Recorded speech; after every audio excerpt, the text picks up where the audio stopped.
Man, my allergies are kicking this morning.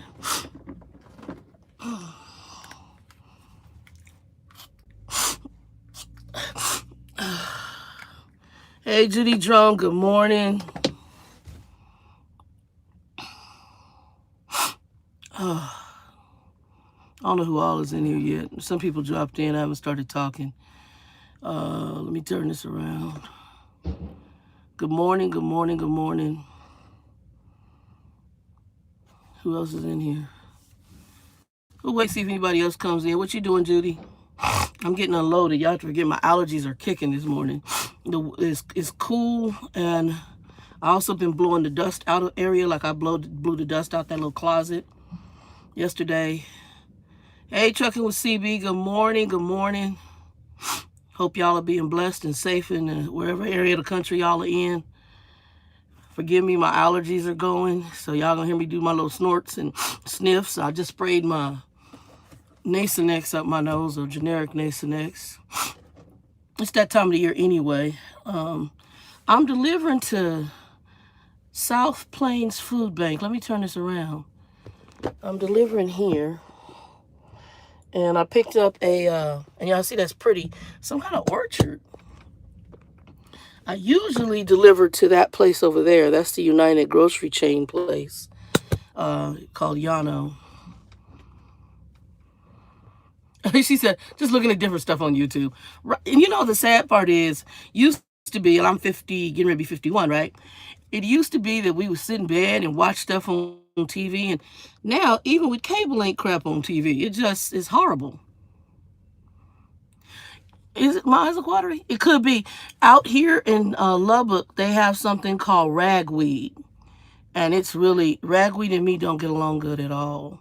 And it really tears me up. So, yeah, here in Lubbock, they have something called ragweed. And it messes me up totally. So,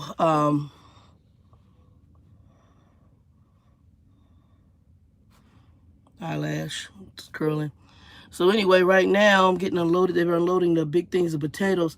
I had a talk with the guy who works here, which I thought was really interesting.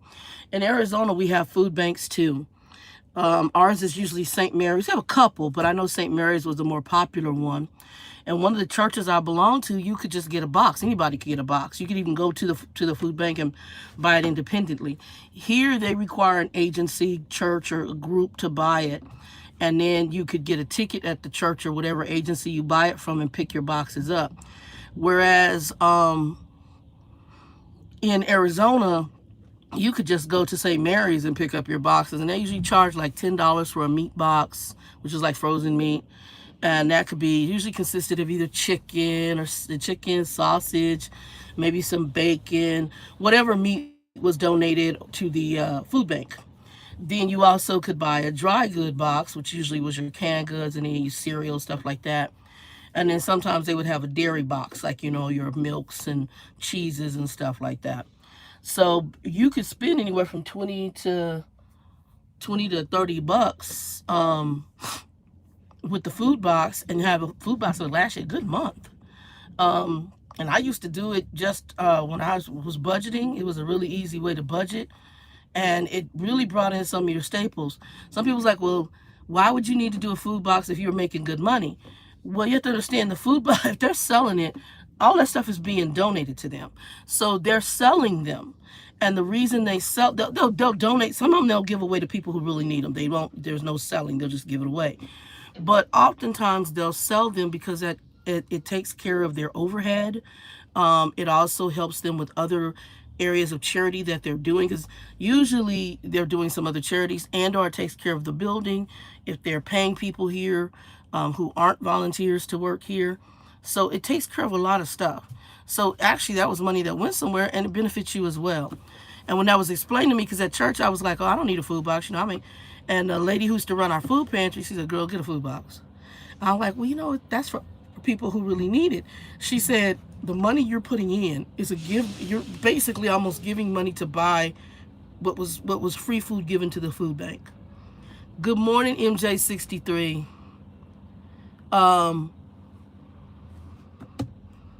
Yeah, you in Dallas we have North Texas Food Bank, and Minnie's food bank. Yeah, there's usually some in every state. And they usually would, we would, well, I would, like I said, I'd spend 25, and it was, and my freezer stayed full. And it was weird because I would do that, and I had some really, I didn't realize that once the lady who ran our food pantry at our church, what she told me to do, it actually, I was able to bless other people. So like I had a friend of mine, her and her husband had moved back to Arizona from Colorado, and they had a daughter, and that move, anytime you move, it's expensive. She was a realtor, and he was trying to go to school to be a pilot. Their money was really, really tight. They had a little bit of family help, but when they got back there, they got their place, they didn't have a lot of food, and she came by my house. And she used to be, when she was going to college, me and her lived apartments across from each other, became friends. And actually, she's my realtor who helped me buy the house I had when I was in Maricopa. And she said, Shannon, she said, we're really tight right now, we don't have that much food. And I was like, girl, go on in the freezer. And I just gave her a bunch of sacks and stuff. I said, take whatever you need.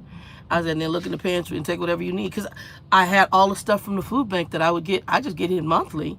And then if I wanted something else, I bought it. But I realized, and I did that for several people I knew. I mean, people who were either coming back or going through something, and you just able to say, go in my refrigerator and get what you want.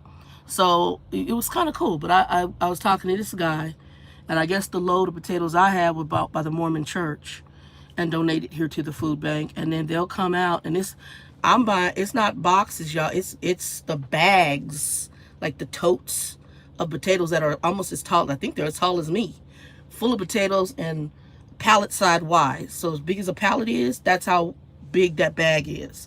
And they're filled to the top with potatoes. And that's what they're taking off the back of here right now. So, yeah, he said they're going to come out here on the side, like tomorrow or whatever, or later today or whatever, and they'll sort through those potatoes from and put them into separate boxes so they can be distributed to the different people who need them. I was like, whoa, that's totally cool. Good morning, African Violet. Good morning, Shay E. I didn't say good morning. I was telling my story of where I'm at right now. So I did give my my notice pretty much yesterday. I'll be dropping this trailer off when I'm done. I got most of the truck packed up. Y'all can see I still got mess over here though. Let me show y'all my mess over here. So that's the mess over there. And I got like clothes in the back. We got one of my big duffel off. And I got all the cabinets cleaned out. Refrigerator freezers cleaned out. Only thing I gotta do is I gotta take the linen off the bed. Deal with this over here. And I gotta do that cabinet up there. This little cubby, that little cubby. All of that's cleaned right there, and then I do after I get everything off the truck, I come back and do my wipe down. So I'm gonna drop the trailer here over at the drop yard, which is just up the street here. I'm gonna go back over to the truck stop because it's easier for Grumpy to come over to the truck stop and just let me load everything on the truck. We'll take that back to his house. Bring the car back, and then I'll probably do the final clean because once I get this packed up, that all can just go in the car, and then once I get that off the truck, then it's pretty much wiping down, just wiping down. And when I leave a trucking company, I do a bleach wipe down. I believe in disinfectant. The other trucker may come in and do his own self, but there's nothing worse to me than to go to a truck from another trucker and it's nasty. And you try to do things the way you want to be treated. And you also want to leave the equipment as close to the condition in which you got it. So even if the company is assholes, dicks, even if, like I said, the company itself, people and everybody else was cool. What's irritating is the owner. And like I said, I understand based on my own biological mother, this personality. And I know that type of personality just doesn't come out the wind. It's like my father. It doesn't come out the wind. That is something that came from somewhere, was either somebody who wasn't raised, who was spoiled, or something transpired to make them like they are. It's just that behavior just doesn't come out of the wind. And hey, Brown Sugar, good morning, baby. It just doesn't. And y'all hear me, I make my little swear words. The lady referred me here, she was swearing. And I said, and she's like, but she'll quote some scripture. And the Bible tells us, I the same mouth that sometimes people swear will come, praises and everything else.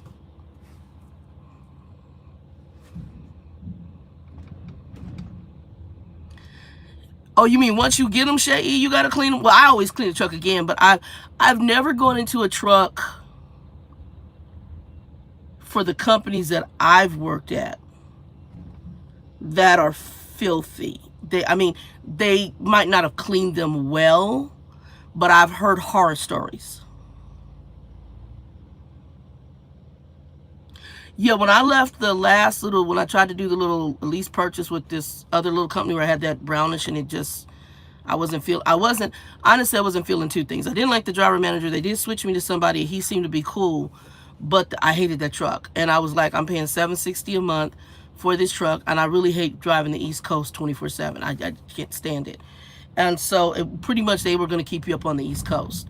That was their main region, and I didn't feel it. And then when I was pulling out my plugs for because you had USB ports in that international, the whole entire port plastic piece from why am I paying you $760 a week for something that's falling apart and I don't even want? They had other trucks where you would have had to go to their other yard, and I think their main place up in Iowa or wherever the hell they were at. And then the way they did it, they only gave us what was supposedly on that yard, and everything was international. One guy I know, he was pissed. Out of my group, there was how many of us in that orientation? See, two. I know of only 2 people who were left from that class, and there were probably over 7 or 8 of us in that room. Everybody else left within a very relatively short amount of time. Most of us hated the international. I think there's a guy and his wife. I know he was pretty much going to be there. And there was another guy that I know is still there. He has a dog on the truck, and he's really nice. We still stay in contact. Everybody else left and went to other companies. So, like I said, this guy, I just can't. The personality, we're going to continue to clash. And it's going to be too stressful for your own peace of mind. The lady said she came back, the one who referred me here, 2 times to them. And one was just because she needed money. And I said, baby, she's talking about trying to come back again just to make quick money and then leave, because she said, I can't deal with his personality. And I'm like, the starter company I went to, I liked the driver manager. I just couldn't stand the equipment. The equipment was always broken. And, I watched another driver who kept going back and forth to the same company. Yeah, you're eligible for your, yeah. But if you keep experiencing the same thing over and over again at the same company, even though they may have some good benefits as far as you're eligible to go work there, but you go there and you still deal with the frustration of either bad equipment or, whatever the load issues he was having, there's a point where you just need to try something else. And I had somebody made a comment on here, and I'll address that too. That's actually a good comment to talk about. Let me see if somebody said something. Okay, I said good morning to Shay E. African Violet, I said good morning to you. I'm still waiting since I'm talking to y'all because I'm getting unloaded. There was a comment that said, well, just leave trucking altogether. It's not working out for you. It's a possibility. And that's why I gave the person a thumbs up at a possibility. I knew that they were probably being a jerk. And I had that question from someone about the turnover in trucking, that, why do you try so many different trucking companies? And it's, like me and Trucker Bill sat down and I talked, and I was like, because Bill wants me to stay in the industry, but as I said, there's a point where you get burnt out on trying different companies because all you're trying to do is your job and get your fit. And it seems like there's a game. So when somebody says, well, it's not working out for you, whether they're in the industry or not, I don't know if they're in the industry, because when I went to their channel, there was very little content on there. All they had was like a pre-trip video and something else. So it sounds like they may either be new to the industry or trying to break in the industry or have an interest in the industry. Bill said, he said to me, he said, Shannon, he said, if I can't tell you the number of companies between now and when I first started that I've gone through, he said, it would look like I'm jumping jobs. It's the nature of the beast in trucking. He says, you got companies that you go to and they'll present a pretty package. You'll get in the door and it's a hot ass mess. You get in the door, he said the recruiters are lying to you. They'll tell you everything wonderful and glorious. They'll tell you stuff that right in orientation you later find out half the shit they told you ain't true. You start asking questions, people looking at you like you got one eye because half of what you were told over the phone is not true. So you get there and you may say, okay, I'm here, let me go ahead and give it a try, which is what you do. Most people try it, right? I watched a guy on here, Scooby Doo. I don't know if you guys haven't seen his channel. I actually enjoy him. He's a Christian guy. He's worked for several different companies. He doesn't really badmouth companies, but what I like about him, and he says, you could go to a company that doesn't, a lot of people say don't have a good reputation. There's people that work for CR England making good money. Let's go ahead and go there. They've got a good reputation with them or a good rapport with somebody up in there. They got a great driver manager, and they with them. I got the guy who did my refresher training. He's been with our starter company over 22 years. He's got a very good rapport with his driver manager. I knew he was also close to the former safety guy. The guy has a good rapport even with the students because he trains students. And I like him. I mean, he that's his fit. That's where he'll probably, cash out his time at, cash chips out at, retire from. He found his fit at a starter company that some people put down. You got to find your fit. And if you do, you do. If you don't, you don't. To me right now, it's a job. And so I tried to do this one as best. Like I do tell people, just like I did when I managed. Everybody has, whether you do an entry level, where you manage, whatever job you do, you got 90 days to really decide. The same way that company's evaluating you in that 3-month period, you're evaluating them to see if it's a fit. You got to see if you're a fit for them. MJ63, I have trained in a couple different facets. So I've trained in the corporate environment and I've trained in trucking. I don't know, one of the companies I'm considering I don't know if I'm considering them right away, because one I'm most likely going to is where JJ Gaming is at. That's where I'm most likely going. And I gotta get some stuff to her today anyway. And I'm kind of dealing with Grumpy. Grumpy's been kind of odd lately, guys. Be praying, even though he's kind of a jerk. Yeah, praying for him. Grumpy's been, his old is really showing right now. His age is showing big time, in my opinion. I trained for Swift as a mentor. Was probably the only company I did it for. I did not have much success with them. And I realized, as far as students, I think when I first did it previously, I had 2 students come off my truck that completed. This time I had no completions of any of the students. If you go back to the videos, you'll watch some of the issues with students. The only student that I had on the truck that I felt actually would have been good was the guy who almost ran over and hit the car. His problem was that he was too focused on the married girlfriend he was messing with. And he would just lose concentration. Otherwise, he's 18 years of driving. He was just doing the same thing I did with my trainer Bill, not Trucker Bill. My trainer's name was Bill too. And he was doing, there's pictures of him right now in at most of the truck stops. He's a poster child for the starter company. But Trainer Bill, he has 22 years. This guy had 18 years. He'd driven for the military overseas. I did not pass him. I actually had to end up getting him off my truck because he had 2 safety things in concentration, and he was a very aggressive driver. But he could drive. It was just he needed to tone down the testosterone. But he could drive, absolutely drive. Back drive, good pre-trip. He had the aggression of a lot of the drivers that we sometimes see over the road. I call them testosterone cowboys. But he, very good driver. I think he was a good driver, just aggressive.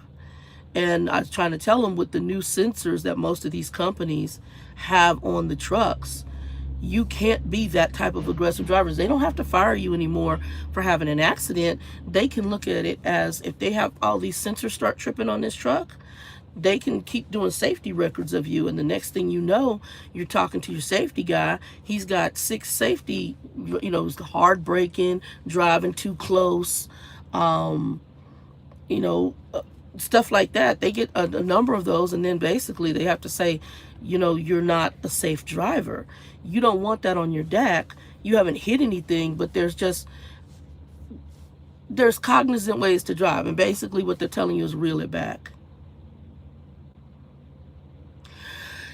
Shay, they offered, when I was at one company, they offered me to become an instructor, to apply to be an instructor, a personal invitation from the lady who headed it there in Phoenix, which was honorable. The only reason I did not apply for it was I wasn't comfortable with the 3 weeks of training, and to try to do that,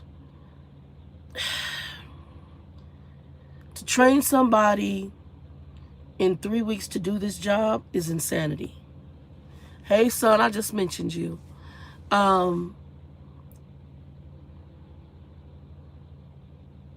thank you. But to give somebody 3 weeks in this industry, I just couldn't put my name behind that. It really, for me, was very disconcerting. I had some of the students that were on here 3 weeks, and while my earlier videos made light and joked about some of my students, unfortunately, I had some students that were dangerous. I mean, that Nigerian girl, I was going to try to work with her, because she was African. And, I hate to say that. She's African. She was a woman. She was somebody coming from the a corporate background similar to myself. I understood what it meant to be a little fearful coming into this industry. And I was really going to try to work with her. My problem was she was not paying attention. Hey, Edie. She was not paying attention, and her phone seemed to be her focus. If you're going to come in here, when I got in the truck, even when I came back after 5 years off the road, we could probably talk to my trainer. My phone, only time I pull my phone out is if I asked him permission, and if I was sitting in this seat because we were doing 50, the driving or whatever, or I needed to handle something, I asked that man's permission. I said, do you mind if I pull over and make a phone call? Blah, blah, blah, blah, blah. Or, I'm going to have to take a break and take a phone call. Is that okay? He was cool. I did not pull my phone out. If for whatever reason he had to take over in the seat, and usually very rarely, but we had a crazy situation at Target. So he kind of had to take over, and he did some driving on it. And so I still had hours, so I just moved over to the seat. Well, I'm going to pay attention to what he's doing. He's the trainer. I'm not going to be on my phone over here in the seat whether I'm driving or not. If you're up here on your own duty, you're working. And she was on her phone. And that was kind of my final straw. And then when we had the conversation, and she said to me, and I told her, I said, I had called with her situation. She had already rolled backwards down Raton. So now I know I need to work on you on grades. So I had her driving. Anytime I knew I was going to drive a hilly area that wasn't a big mountain, I would have her drive it. And the reason I would have her drive it is because I wanted her to get used to it. She was scared on curves. So like when she was going to a curve, she started breathing like she was having a baby. Because you feel the truck lean as if it's going to lay on its side. And I understand the feeling of that.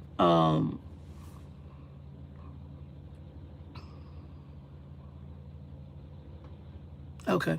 Yeah, I understand the feeling of that. When I first started, it was a very disconcerting feeling like that truck was in that lean. And Volvos at the time, because of the turning radius and how they made them, this one's not like that now. They had a weird lean when you drove them. Oh, I got my hair out. I don't know why. I've gotten that habit now of rubbing it.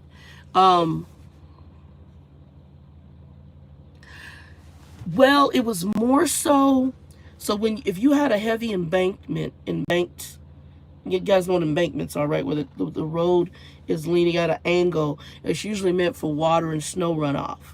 So if the snow is melting, it's meant for runoff. Oh, this is my guy. Are we done? Done, ma'am. All right, you have a blessed day. I'm moving your deals off. Oh, okay. Thank you. I appreciate you.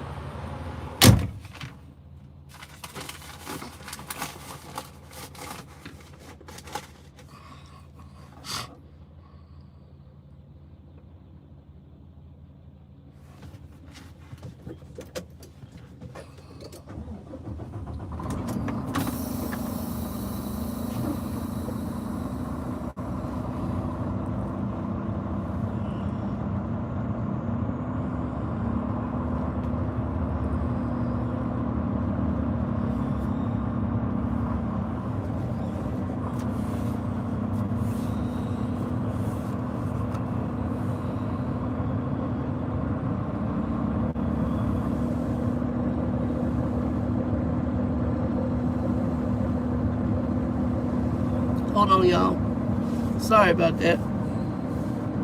Give me a second. I gotta go back here and close these doors, so hold on. I'm gonna keep talking to y'all in a minute. We're gonna head over to the drop yard. But give me a minute. I gotta go close the doors.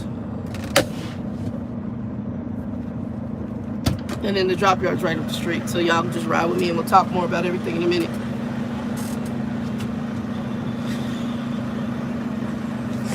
Oh, allergies. Kick it.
All right, y'all. Hold up.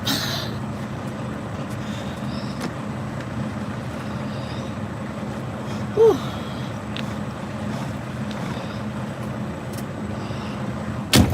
All right.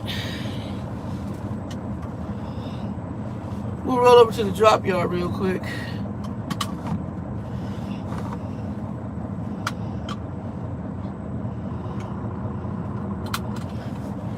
And I'll talk to y'all there.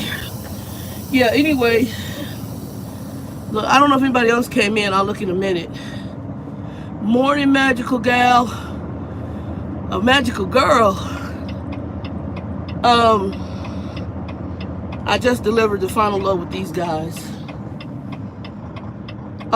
But to the question, I did attempt training. And I actually, out of trucking school, that was like my best experience. I wanted to be a trainer. And I wanted to work at a trucking school. I don't know who it was on here. When I got that offer to apply for the Phoenix, one of the Phoenix trucking school instructors at the starter company I was at, I had mentioned it on one of my videos. Somebody came back to me and told me there used to be one, and bigger issue, which I found to be, I was like, whoa, when they told me. They ended up, hold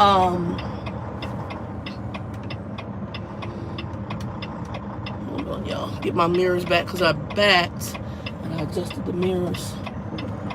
They ended up being taken, subpoenaed into court behind a couple of students who had had some major accidents.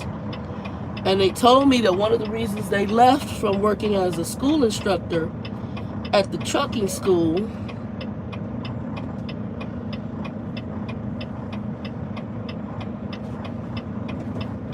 okay, hold on, y'all. They got this pole here, and the tree is blowing in the wind. And it's cool today here in Texas. It's like 64. It feels a lot cooler because of wind. Oh, that's a beautiful reefer right there. Old school long nose Pete. Here we go. Oh, y'all.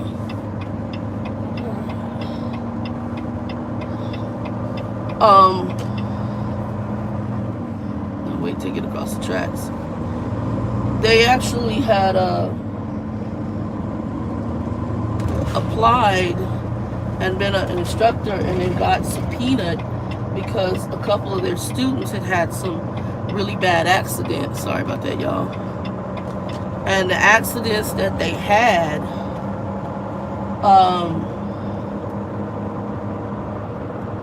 basically made it to where they got subpoenaed by the court because they basically felt that the trucking school may have not done adequate training, and so that was part of it. So there can be a responsibility on the school as well as the person who was the instructor for the students. There can be some accountability, which reminds me of like banking after the whole banking, fiasco, and the same thing they're doing with truckers, which I kind of hate. I see the pluses and the minuses. Turn the take off. Hold on, y'all.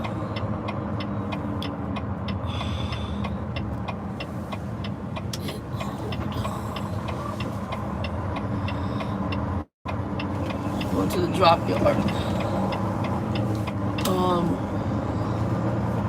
I see the pluses and the minuses with it, but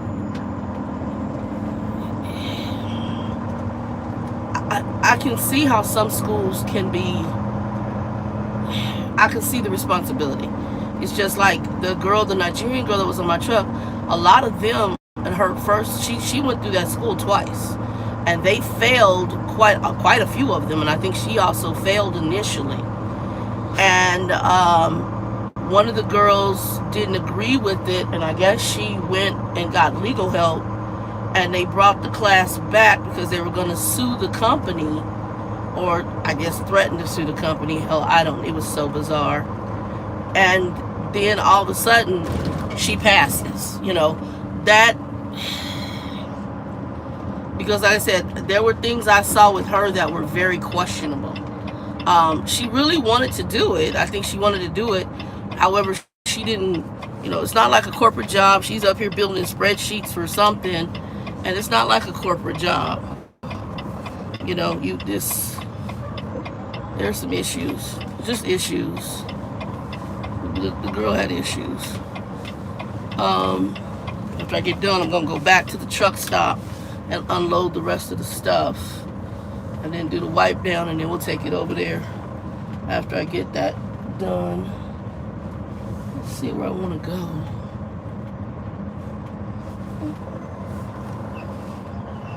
Well, I could do that too. Okay, I just saw one. That's straight back in. Hold on, y'all. I'm in the yard, so I'll turn it around while I do this. I can watch first. This is the drop yard. And behind me, there's a straight back in, so I'm just going to pull it straight up. Get it straightened out and back it right on in. That'll work real well for me.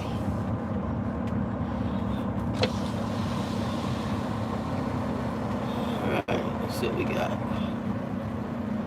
Yep. Has its own in reverse. Hold on, y'all.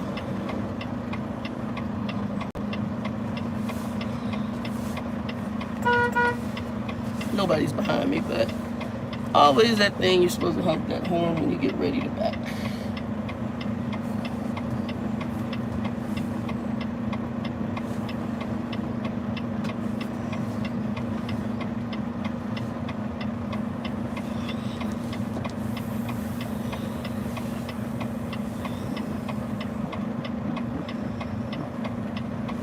And yeah, training, you can actually make good money with some of the starter companies because you get the student miles.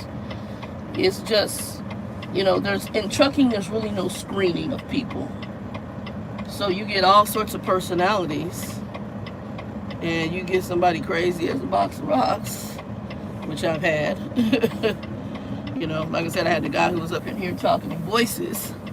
So you will get people who, unfortunately, they might be crazy as a box of rocks.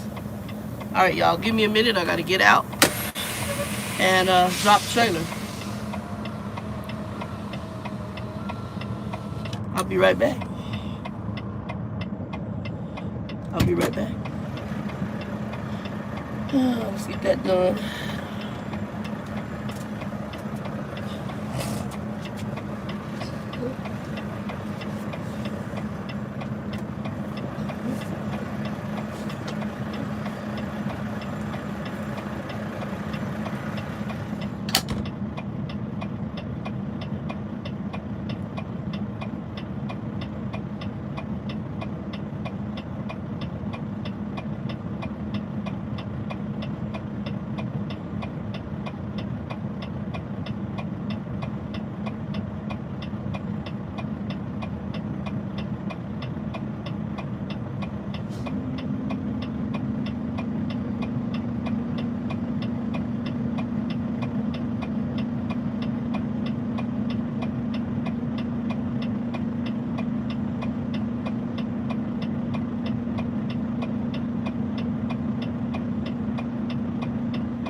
All right, I'm back in.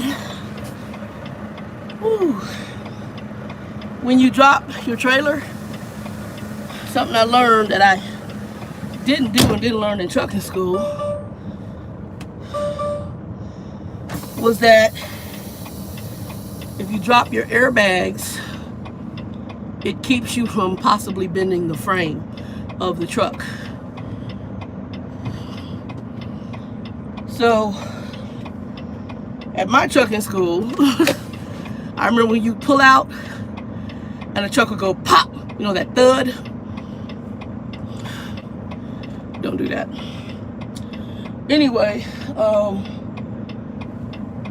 y'all know. Now that's the company I was initially gonna apply for. The lady who cut my hair, cut my dad's hair, she knows, I guess, somebody in management here. And she said apply for it and follow up with me. And when I went online they talked about unloading the truck. I ain't unloading crap. But then I think they had some positions where you didn't have to unload the truck. We're headed to the truck stop, guys. It's only up the street, so hold on. Drop the trailer, and now we're heading to the truck stop. So y'all hanging there with me for a second. Truck stop is only like 2 minutes up the road, so y'all hanging there. Give me a second. So yeah, when we used to drop the trailer, you hear the stud. I'll see who all came in or any comments here in a second.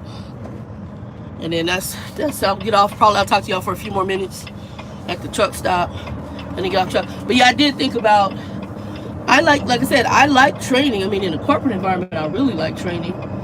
And I think it'd be okay in a truck if they had a good process of pulling decent students. But like I said, a lot of times there's no screening, so you get these people that it's a different mindset. That's all I gotta say. It's a different mindset. What's this thing? Oh, I had to put my thing in there. Okay, forgot to put the air up. I dropped the airbags and then forgot to put the airbags back up. So it was like, hey, my airbags are down. It's got little things telling you airbags were down. But yeah, you dropped airbags, because I remember my trucking school, we would pull out and it was a thud, and that's banging against that frame. Well, apparently that can bend the frame. I was like, oh, he taught me something totally new. But again, he had been a lease purchase operator, so of course he's looking at ways to make sure he didn't have any issues with his truck, which is smart. So yes, I hope to be out of here sometime next week, either Monday or Wednesday. Today I thought Grumpy was doing the brakes today. He's doing the brakes tomorrow, which is good. So I can go over to Starbucks and update the information she needs. She had already checked out a lot of information on me. So she just needs to update the rest of the new information. And then I'm praying, like I said, I'm praying for a newer Freightliner where I just put a refrigerator in there. And I'll probably do a company. And I gotta call these guys today because I need to know who the insurance is, health insurance, so I can make a doctor's appointment, because I have not gotten a card yet. So I'm gonna call her, but I paid it out of this paycheck, so it should be good for a little, at least a couple of weeks, and then I can go ahead and use that, because I gotta go fill some prescriptions. So, and I gotta get in. One of them I know I need to get into him and be seen, so I can do that ASAP. Anyway.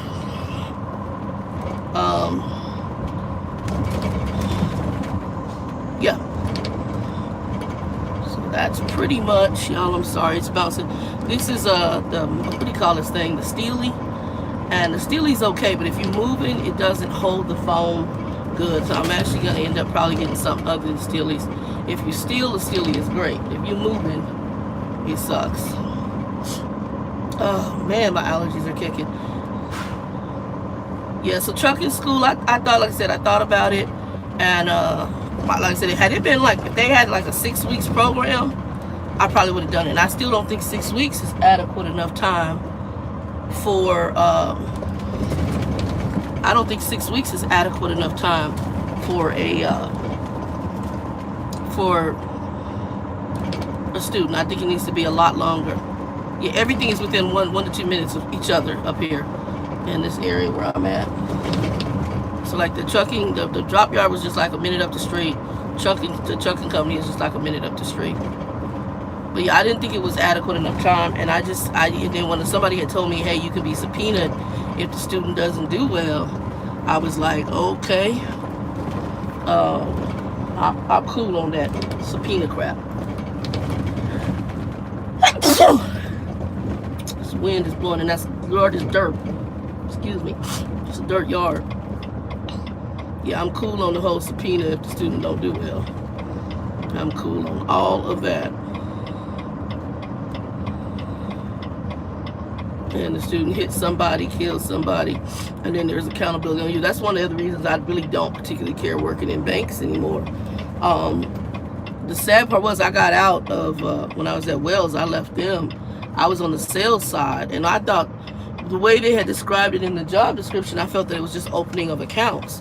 What I didn't realize is they hardcore were pushing people to do all the shenanigans, and that's what they got kind of sued for. Well, they got sued for with no kind of. And I told my father because I had done banking for other financial institutions, and I told him when I left here, he's like, they'll move you up. And the lady who she called me her mentor was my supervisor when I came in, because I came in entry level to their sales here in Lubbock. And she was like, well, I have plans for you, and I knew that when I left. I knew that was not going to be my stopping point based on my background. But what I was seeing was so disconcerting. I told him, I said, I got to get out of here, because these people can get sued behind the stuff they're doing. And it was funny because when I was back over the road, he called me because he was watching the news. He said, "You see the news?" And I said, "What are you talking about?" He said, "Are you watching the news?" I said, "No, I'm driving." I said, "What's going on?" He said, "Remember what you told me before you left here in Lubbock about XYZ company getting sued?" I said, "Yeah." He said they done went ahead and actually put in to sue these folks. I'm like, I told you there was things that just wasn't right with that whole sales crap. And then what they want to do is they want you to be kind of like a whistleblower against these companies, which is a detriment to you. God bless the lady who, they have a big video on the lady who was part of the whistleblower for Wells, and what she was doing in a little small town, I think here in Texas or wherever she was at. It was a small ass town. And these streets out here got potholes, so that's what I'm running over right now. And I mean healthy potholes. I ain't talking about little, they're real healthy. And all right, Monty's trying to call me. I'll call him in a minute. I told him I was delivering a load. He's trying to call me, and like I said, his thinking, I can tell his thinking is becoming old. He loses process. He doesn't process well. I went to I slept at Stripes last night. Y'all, hold on for a second. I slept at Stripes last night. Okay.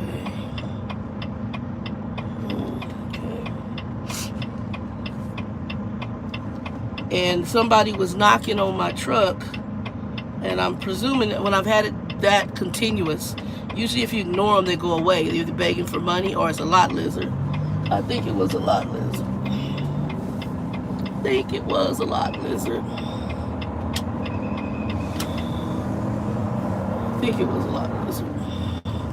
So anyway, y'all, I'm gonna go over here to Rips, because then I can, but I usually like where he can pull the truck up on the side. So I'm gonna see if I can park where he can pull the truck up on the side, and I can the car on the side, and I can hand him some bags.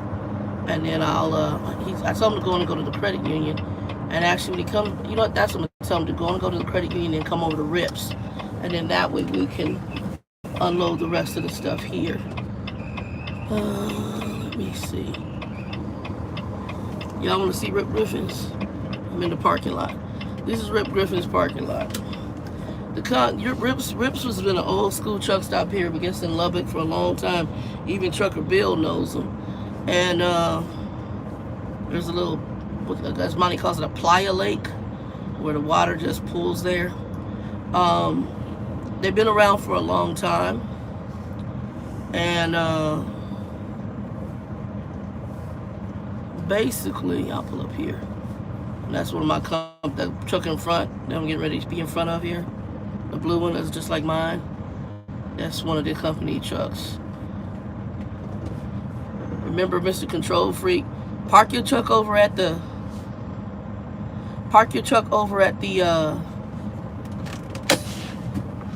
yard and leave it there. And I would come here, because at the yard that he has, there's no driver's lounge. There's no bathrooms once they close the facilities down. The only way you could go is if you don't tickle on the cup, or if you're a guy, you go out and water the tires. So I would come over here to what's this place called? Rip Griffin's. I would come over here. I might go in here and get some breakfast real quick. I would come over here and basically, it puts me where I'm near a bathroom where I can get something to drink. And I could, when I come into town, I could actually start getting my laundry together, organizing the truck. Now, you saw how close I was to the deliveries. All the deliveries I do when I come in are right in that area. The drop yard's right in that area. And this is Rip Griffin's. And literally 2 minutes up the road from here, about 2 minutes up the road, is my dad's apartment complex. And 2 minutes up the road from there, or not even two, like even a half a minute from his place, is where I do my laundry. You gonna have a problem because I bobtail from the shipper to here to the laundry facility? That's too control freaky. That's some weird crap. It's just insanity.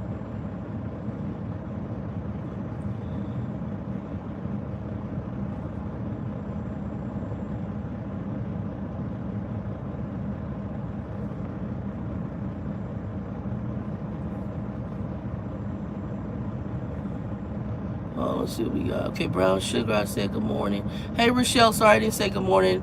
I was driving over. I had to pay attention. Who else did I miss in here? I talked to Brown Sugar. Okay, I think I got everybody else. Let me see if there's any questions in here. Thank you, Brown Sugar. Yeah, everybody, don't forget, if you watch this now or later, if you're not subscribed, please subscribe. Please give the video a like or thumbs up. If you don't like it, somebody else might. So still, in the words of D-Boy Stance, give it a like or thumbs up. And hit the bell for reminders. He did respond yesterday too. I got to give you that. So he finally responded to my letter. His response was, "You can't drop the load." Where the phone at? Oh, I think it's is that the phone? That's the phone. I'll read it to y'all.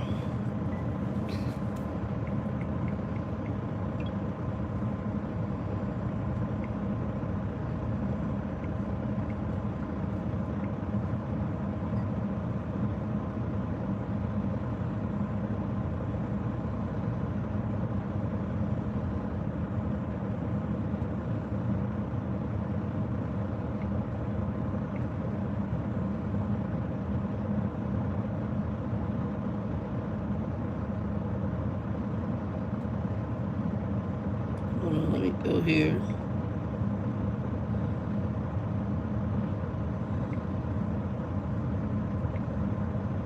All right, so the letter I wrote him, I told him in the letter, don't freak out.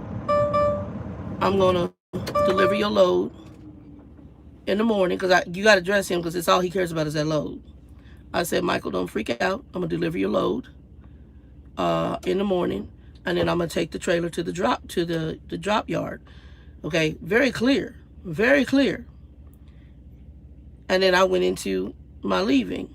He doesn't acknowledge any of the leaving. This is what he says. You can't drop the trailer on the Yano yard. It has nothing to do. That load has nothing to do with him. My mother. Oh, my mother. I mean, so much like, driving chopstick. So much like my mom. I was like, oh my God. Very passive aggressive. So I'm only going to acknowledge what I want to acknowledge.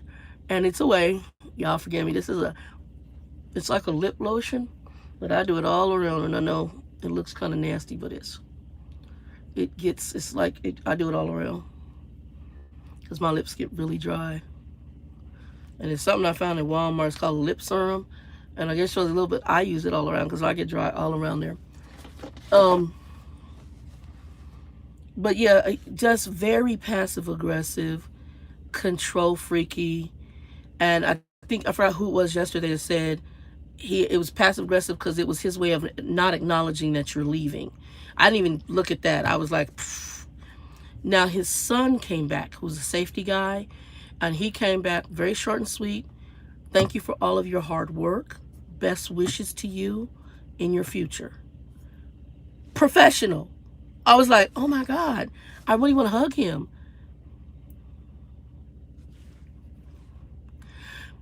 Shay, it was game. So what it was, it was his way. So it's his passive aggressive nature. As I said, sometimes that's why, and I'm not trying to, I have to think about when I say y'all got to be on my level when I'm writing my letters. What I'm trying to say, I'm not trying to say anybody's unintelligent.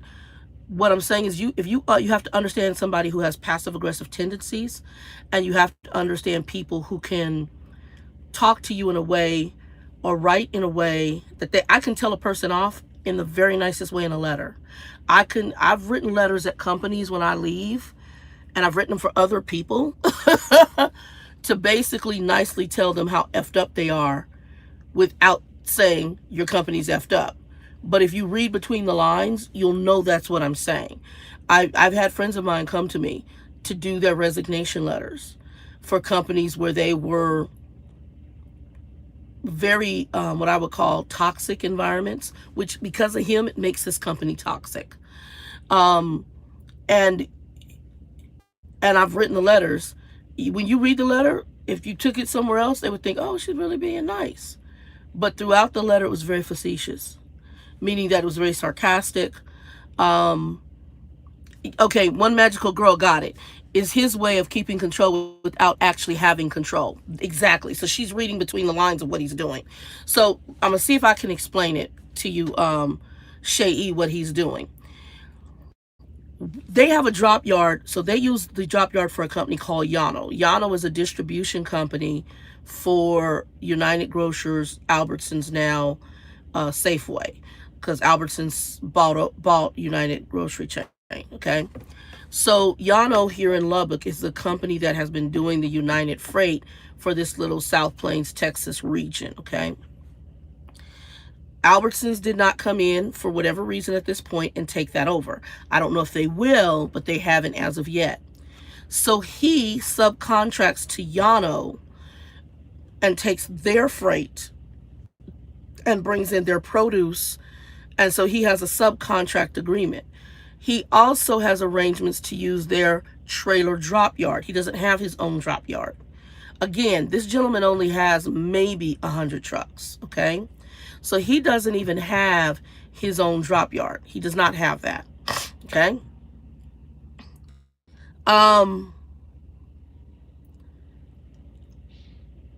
When we pick up his trailers, I can either pick them up on the drop yard or I'll pick up something loaded at Yano, is how it was working. So what I told him in the letter, here, I'll read you exactly what I wrote, guys. I'm going to read my letter. Let me read it. I thought I read it yesterday, but I might not have. I'll read it today. So let me go here. Hold on. I can actually.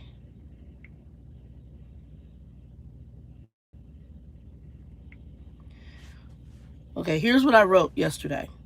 Gentlemen, and then I said, first, so you don't stress Michael. I'm addressing him because I already know he's going to, all he cares about is that load. I will deliver the load tomorrow. Drop the trailer on the Yano drop yard. Listen to the Yano drop yard. I didn't say I was taking it to Yano, the distribution center. The Yano drop yard, and return your truck to your yard. I'm not sure that I will be returning after this delivery.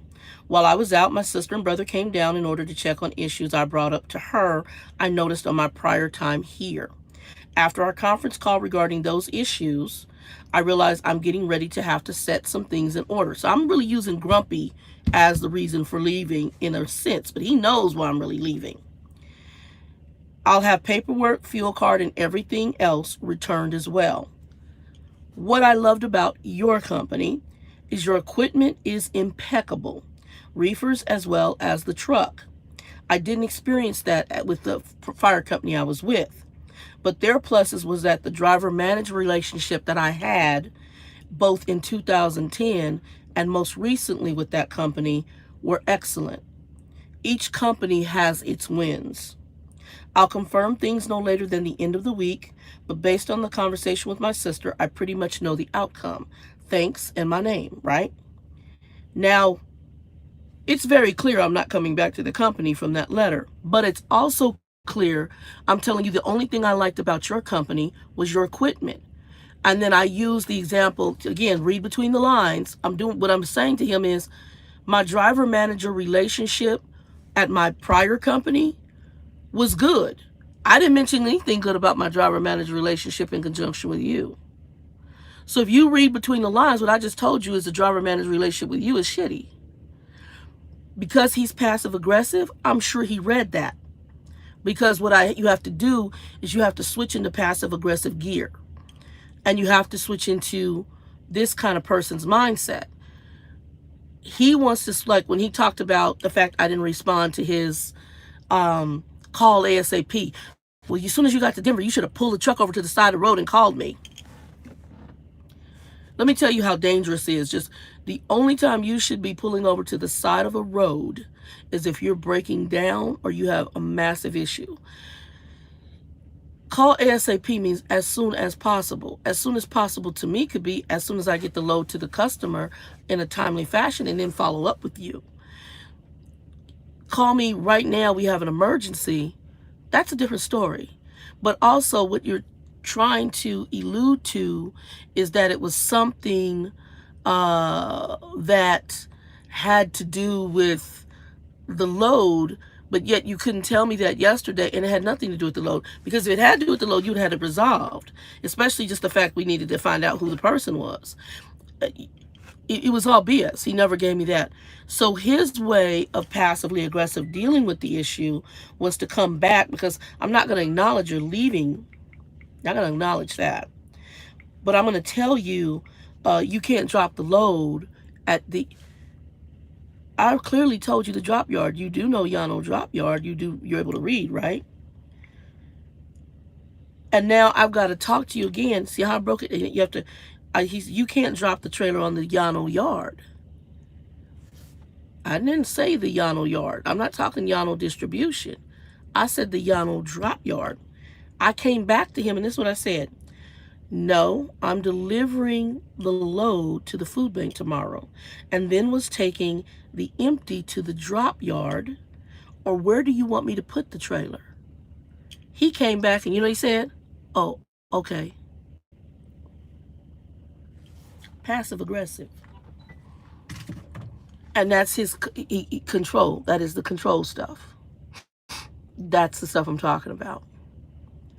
That's weird. Hold on, y'all. Let me call Grumpy, because he did try to call me. And then I'm going to get off here and package this stuff. But hold on. Give me a second. Let me call this Grumpy.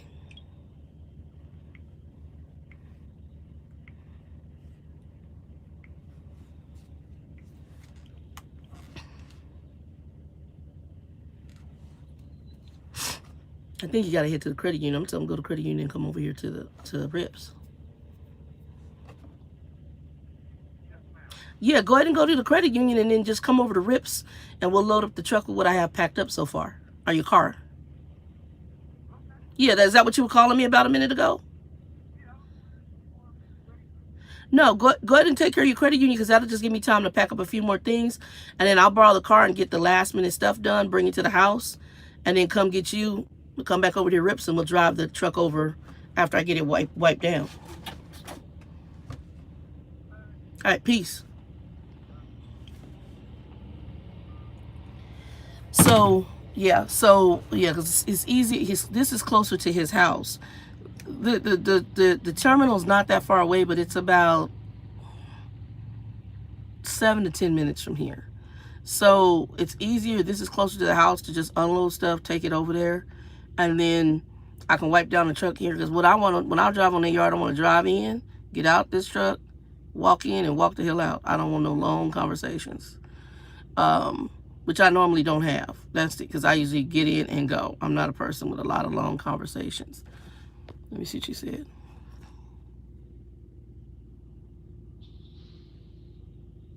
Oh no, I'm taking it to his yard. Shay, okay, so Shay, so you're not confused. When I drop this off, it will be dropped off on his yard, and I'm gonna take pictures right there on the yard of the truck. I dropped the trailer over at the drop yard, and then I got his text messages saying, "Oh, okay." So the trailer's dropped there. This truck is gonna be taken to his yard. That's clear. That's why I said to your yard. The truck will be taken to the terminal. And I know Jay went through this, but I take pictures right there on the drop yard of the truck being sitting on the drop yard. I don't I did that at every company I've done that at. If I take the truck back there, I take a picture of the truck. The drop yard is where we just dropped the trailer, and that's over there. So, like I said, where do you want it? He says, "Oh, okay." So when he realized I'm taking it, he and it said it in the letter. He's being that passive aggressive. It's a control thing, and it was his roundabout way of I'm not going to acknowledge you're leaving, but you can't drop the load. I mean that's because the dude's weird. The dude's weird.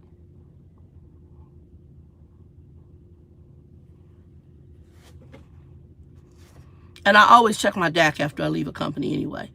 There should not be anything. And based on the girl that I talked to, once you leave, they don't really bother. She said they don't bother you because he knows why she left. They know it's him. The dude is just, he's weird. And I don't know if he's like that with just the women or men.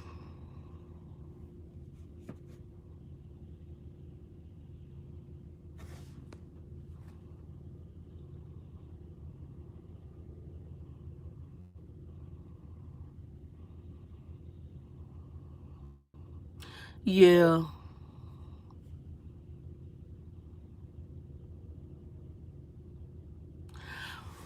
Well, did he take pictures of the truck and trailer there on the drop? Because Shy had a friend of his, JJ Gaiman had a friend of his who that happened to with the company they were at. They dropped their trailer on the yard at the same time. Did he take a picture of the truck there on the yard? You know? And I'm going to tell you guys, that's why I tell you take pictures. If you take a picture on your phone, showing wherever you take a picture, your phone has a capability of what it does is Latin long and or a geo radius. So what will happen is when you take that picture, the what they call the details of the picture in the background of the phone, it actually stamps it with the geolocation of where you took the picture at, the time and date the picture was taken, and that actually can be used as proof that you dropped that trailer. So like I had a situation where I picked up a trailer at their in Friona at I think Cargill National, whoever it was.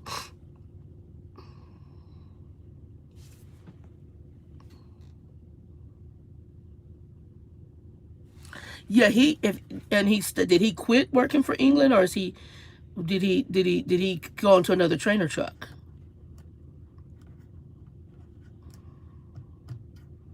England does take some questionable folks, y'all. I'm just saying. I mean, granted, they give people a chance. I mean, I know people, he quit. Okay. So, what I would have done and what he can still do, I mean, I don't know how long ago it was, he could go to, oh, I might pull up there. I think I am going to pull up. Well, Grumpy can come over here. If this is empty, I'll stay here. Because Grumpy can come right here. What he can do is he can go to, he can pull his DAC. DAC is free. And he can pull his DAC record. I think I put in one of my videos. I'll see if I find it again. The free link and put it below. So you can go to there, get a free copy of your DAC. Once he gets it, it's just like a credit bureau. That's why I call it the driving credit bureau report. It's done by a company called Hire Right. They give you a list of what the company said about you. And all he has to do is go and he can do a dispute. And he can basically say, I was a trainee with this company. This is what transpired. It was not my truck. I was not assigned the truck. I was under a trainer. And I mean, because if he's a trainee, the company's should have employment records of that. Otherwise, they need to show proof that he was the one that was assigned that truck. Now, he may have been attached to the truck, but he needs to say, I was a trainee. You also should have hire letters, like his orientation letter. And if that shows orientation, there is a pattern by which all companies, especially starter companies, and what methodology they have for a student being on somebody's truck. So if he was supposed to be, for example, when I was doing my company, it was Swift. 250 hours a student had to be on the truck. That's anywhere from 4 to 6 weeks, okay? So if for any reason I said, okay, F Swift, I'm gonna leave my, and I'm not doing that, y'all. Just, I'm gonna leave my truck right here at Rip Griffin's. I packed my stuff. The students still on the truck, and they're like, here. And they were like, okay, this is weird, and I don't want to work for Swift anymore because I don't want to get another crazy trainer, right? Let's say something like that happened. The student, the student could now, let's say they put abandonment on my record and on the student's record. The student has proof that, hey, I was still under my 250 hours. Here's my orientation letter and date. I went out with this, and I used to do the right letter. I went out with the trainer. The trainer resigned at Rip Griffin's and just left the truck there. Since I was in student status, I couldn't drive the truck. And because it was so weird, I decided I didn't want to stay with Swift. I went ahead and resigned as well. But the truck was assigned to the trainer, not to me. I was just added to the truck for my training period. At that point in time, it's going to be on CR England to come back and dispute and prove that that truck was assigned to your husband or to the student. It's going to look a little questionable if the student has documents showing they were just hired with the company and showing that they were under a training status, that they were even assigned a truck. So that it's just like disputing on a credit bureau. So your husband should be able to go back and dispute that, especially because he was in a student status role. If that was assigned. So it sounds like somebody, I mean, I don't know England that well. I know some of the reputation they have is not the best, but it sounds to me like maybe they made a mistake. And if not, call them to the carpet on it and make them prove why they put that on there as an abandonment on him. They probably just put both people who were assigned to the truck got because it's a click of a button, abandoned truck resigned. And they probably did whoever the team was on the truck, not even looking at the fact that your husband was in training status. So I mean, I can't prove it, but I just got a feeling. I know some do, some don't, but she said it was put on his record as an abandonment. The only place I know they put abandonments is DAC. I don't know of any, if they're just pulling his driving record, and it depends on how long ago. Yeah, but most companies still report to DAC. And the DAC is usually through hire right. And some companies pull a hire right, which is like a credit check, and it will put down what other companies said. So, if he's applying for the trucking companies and that in any way comes up, just make sure that when he's applying, he puts, I was in student status, the trainer quit while I was on their truck, and it was such a bizarre experience, I decided this wasn't the company for me, and I left. And that's all he needs to put. And then when they come back, if they have any questions about the abandonment, he said, all you do is say, look, I did this. I had a company that put something dirty like that on my record because I would not drive a broken truck any further. It has not stopped me from applying for any company because the reason they did it was because I wouldn't drive all the way to they wanted to put me back in California to pick up a load to drive to try to route me back into Utah to fix the truck. And I'm like, whoa, I'm leaking stuff from this truck. You need to hold on. I'm leaking stuff from the front of this truck. I mean, other truckers were on the CB like, hey, such and such trucking company, you got green crap running down the front of I'm just running out the grill. And you want to send me back into California for a big ass ticket? No. So I parked there and it was like an argument between the phone and then it went all Qualcomm. Snap picture, snap picture, snap picture. I take picture. And I even took pictures of everything on this. So I have pictures of everything. So when I went to apply for the company such as Conway, stuff like that, I told them, I said, I don't know if this company's going to put something negative. They told me to get off the truck in Phoenix, and I was at home. So I was like, no problem. Bill was like, leave the truck in the first place. I'm like, no, I'm still going to try to work with them because that was my fear. I didn't want to abandon it. And they went ahead and put something dirty on my record. It does not stop me. And I can go back and argue the DAC. I didn't even do that when I talked to the the headhunter. She said it's been too long. And she says, and if you're putting it on your applications and you have photos and stuff like that and companies are still hiring you, don't even worry about it. Because I just put, I would not drive the truck any further for safety reasons. They wouldn't fix it over the road.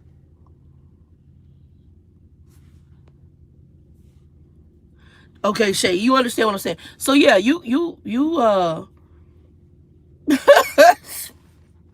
And this, we're having this discussion, and somebody made a little comment about it's not working for you. What we're talking about right now is exactly, you got more than just me out here. Other truckers that go to these companies and they want to do half-assed stuff. They don't care about their drivers, and they want to give you either half-ass equipment, half-ass treatment, combination of both, or butthole treatment all over, or don't care how you run, don't care if you're illegal, don't care if you go over hours. And then when you tell them you won't do that, then they tell you to get off the truck in, Missoula, Montana, and you get off the truck in Missoula, Montana, and they give you an abandonment on your record.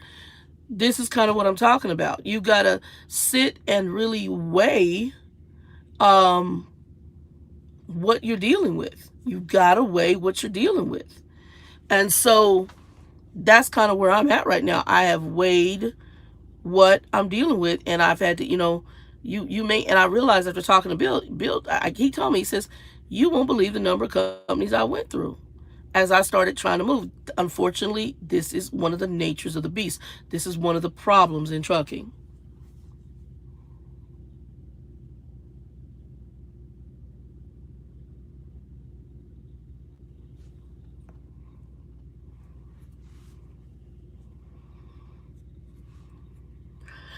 And see, that would have been here. I think that would have been okay if they had really. The problem is, it's kind of like my situation. This is a small company, family owned, so family's in all the major positions. The son is a safety director. His dad owns the company. What do you think son's going to say to daddy? That right there is that's a problem. I hate to say it, it's a problem. The son's not going to say crap to his daddy about, hey dad, you got drivers that you're allowed to go over hours, or you encourage them to do this. This is wrong. He's not going to do that. So it's kind of like the Boeing situation with the crash overseas. They had two different crashes, and then they here in America, we finally said shut the planes down because this plane has issues. And later you find out that Boeing, the federal government, when they sent a company out there to do the investigation, they hired a third party organization to investigate Boeing. Well, the third party organization that they sent to investigate Boeing were Boeing employees. That is a conflict of interest. Right now, the way he has it set up, it's a conflict of interest. His son is actually, his son was very professional. His son basically told me, thank you for all your hard work, best wishes. His son take over the company, I think he's going to do quite well. Because his son seems to be much more business oriented and much more professional in his treatment of people and his interaction with people. So I believe that if the son takes over that company, he'll probably run with the ball and blow that company right through the roof. It'll do great. But right now, daddy is cutting those off to spite face with that personality. But it's a conflict of interest when you have your son in the safety head role and he's supposed to check you. And we already see what kind of personality you have. It's an overbearing, controlling personality. The son's not going to check you. If you had any rearing in his life, he already knows daddy's a control freak, and he probably is controlled like everybody else in your life because that's what you've done, is you've tried to control everybody. I mean, I could be wrong, but it's basically a conflict of interest. It's just like, oh, I'm federal government. I'm going to hire so and so to investigate so and so airline, and the company that you hired to investigate so and so airline is owned by the airline they're investigating. Conflict of interest. That would be like, I'm gonna give y'all a better one. That'd be like me saying, okay, well, the Wells Fargo suit, they got sued for that sales thing. And it'd be like, you know what, I'm going to hire a company to go in and investigate Wells Fargo. And I hire a company that's owned by Wells Fargo with Wells Fargo employees to go in and investigate Wells Fargo. How good is that going to work out? It ain't. Because in most cases, you're not going to find fault with the company. You're not going to find fault. It's crazy as hell. So, yeah. Anyway, y'all, I'm going to get off here because it's been like almost 80 minutes. I got to pack up some more stuff so when Grumpy comes, we can haul more stuff to the house. And then I got to deal with this over here. I'm going to bring the car back, deal with this over here. Then I don't have much more to do. It's just hauling it. Like I got on the bed, y'all can see the bed back there. I got the plastic bags back there, and then I just got this little section over here. and I'm just throwing things in bags. I'll organize them at the house, and then I gotta do my wipe down, and then I'll return the truck. Anyway, y'all, two, be blessed. I'll give y'all more details later. I just checked in while I was getting loaded. But yeah, I would pull your husband's DAC. Even though some companies don't use it, if they do a hire right, they're going to see it, most likely for trucking. And they can see what was on there. Normally, I think if it's over 5 years old, they don't pay attention to it. But even when you apply, he needs to just put down exactly what transpired. And just say he was in student status, trainer quit while they were over the road, and company put, the trainer quit while the ways over the road, and he decided to resign as well. But I was in trainee status. If they have questions about that, then he can address it. But also, you can go to the DAC and dispute it. And I would dispute it because that's disputable, definitely. And especially if he can prove that he was in training status, all he needs is his orientation letter, and they should have a letter and any kind of documentation show that he was a trainee. Boom. I mean, a trainee doesn't get assigned a truck. You haven't graduated to get a truck yet. So that's all you need to do is dispute it. And I'll see if I can find the link and put it below. I'm not doing it right now, but I'll do it a little bit later. So you may want to check back to the video, probably later tonight, and I'll do it. Edie, what's up? All right. Bye, everybody. Let me go ahead and handle this. And then you see the pictures at the end of the inside. Because I do pictures, like I said, inside and outside. Oh, yeah, I got the hair. I finally did. Somebody told me I just use the tweezers, and I did. I had to kind of feel a spot and then take the tweezers and finally get it. But I got the hair, and then I found another one right above it, right here on the chin, and I had to get it too. It was driving me nuts.